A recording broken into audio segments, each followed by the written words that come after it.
ছোট বাচ্চাকে খাবার খাওয়ানো শেখাতে গিয়ে যে কয়েকটি কাজ কখনোই করবেন না।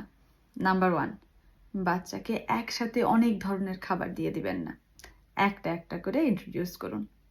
নাম্বার 2, বাচ্চা যদি খাবার খেতে না চায় তাহলে বাচ্চাকে জোর করে খাওয়ানোর চেষ্টা করবেন না, গিভ আপ করবেন না। ইনস্টেড বিভিন্ন ওকেশনে বাচ্চাকে খাবারটি দিন। নাম্বার 3, অন্য আরেকটি বাচ্চা বেশি করে খাবার খাচ্ছে দেখে নিজের বাচ্চাটির সাথে কম্পেয়ার করবেন না, বা সেটা দেখে মন খারাপ করবেন না।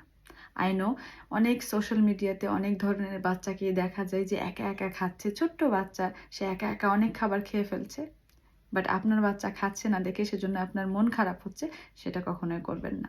মনে রাখবেন, প্রত্যেকটা বাচ্চা আলাদা, ওদের ডেভেলপমেন্টাল ফেজেসও এবং টাইমটাও আলাদা হতে পারে, খুব স্বাভাবিক। কেউ একটু আগে শিখে, আপনার বাচ্চা হয়তো একটু ডিলে করে শিখছে, বাট ইভেনচুয়ালি শিখে যাবে। নাম্বার 4, বাচ্চা যদি একা একা খাবার খাওয়া শিখে যায়, খাবার কন্ট্রোল করা শিখে যায়, তারপরও আপনার বাচ্চাকে একা রেখে দূরে অন্য কোনো কাজে ব্যস্ত থাকবেন না।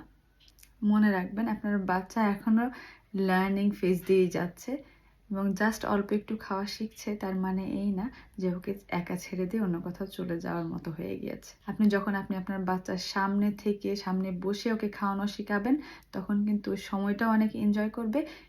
এছাড়াও যদি কোনো প্রবলেমে আপনার বাচ্চা পড়ে, কোনো চোকিং বা এই ধরনের কোনো সিচুয়েশন হয়, তাহলে আপনি খুব সহজেই সামনের থেকে আপনার বাচ্চাকে হেল্প করতে পারবেন।